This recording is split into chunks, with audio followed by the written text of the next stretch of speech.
Hi friends, welcome to my channel నాలో మాటలు.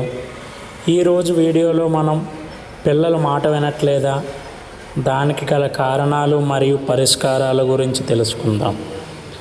నేటి కాలంలో చాలామంది తల్లిదండ్రులు చెప్పే సాధారణ మాట ఏమిటంటే, మా పిల్లలు మాట వినడం లేదు.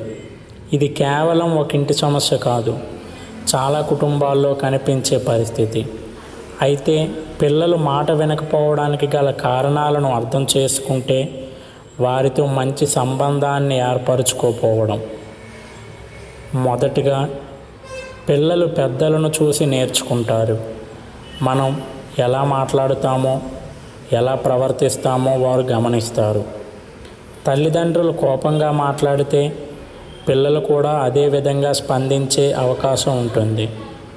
కాబట్టి పిల్లలకు మంచి విలువలు నేర్పాలంటే ముందుగా మనమే ఆదర్శంగా ఉండాలి. అండ్ రెండవది, పిల్లలపై అధిక ఒత్తిడి పెడితే వారు మాట వినడానికి ఇష్టపడకపోవచ్చు. చదువు, మార్కులు, పోటీలు వంటి విషయాల్లో ఎక్కువ ఒత్తిడి పెడితే వారు మానసికంగా అలసిపోతారు. అందువల్ల వారి సామర్థ్యాన్ని గుర్తించి ప్రోత్సహించడం అవసరం. అండ్ మెయిన్ థింగ్ మూడవది, నేటి సాంకేతిక ప్రపంచంలో మొబైల్ ఫోన్లు, టెలివిజన్, వీడియో గేమ్స్ పిల్లలపై ఎక్కువ ప్రభావం చూపుతున్నాయి.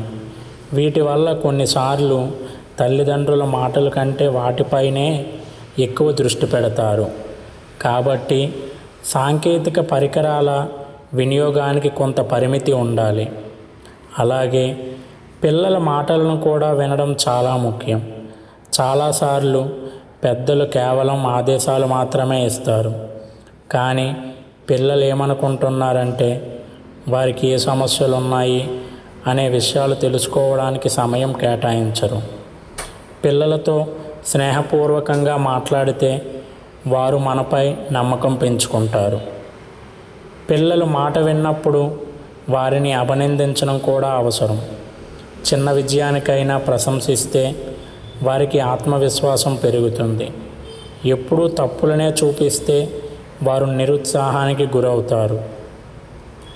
ఇంకా ఒక ముఖ్యమైన విషయం ఏమిటంటే, శిక్ష కంటే ప్రేమ మరియు సహనం ఎక్కువ ఫలితాలను ఇస్తాయి. కోపంతో చెప్పిన మాటలు కొంతసేపు మాత్రమే పనిచేస్తాయి, కానీ ప్రేమతో చెప్పిన మాటలు పిల్లల మనసులో ఎక్కువ కాలం నిలిచిపోతాయి. పిల్లలు ఈరోజు సమాజానికి మాత్రమే కాదు, రేపటి దేశానికి కూడా భవిష్యత్తు. కాబట్టి వారిని అర్థం చేసుకోవడం, మంచి మార్గంలో నడిపించడం, వారి భావాలను గౌరవించడం ప్రతి తల్లిదండ్రుల బాధ్యత.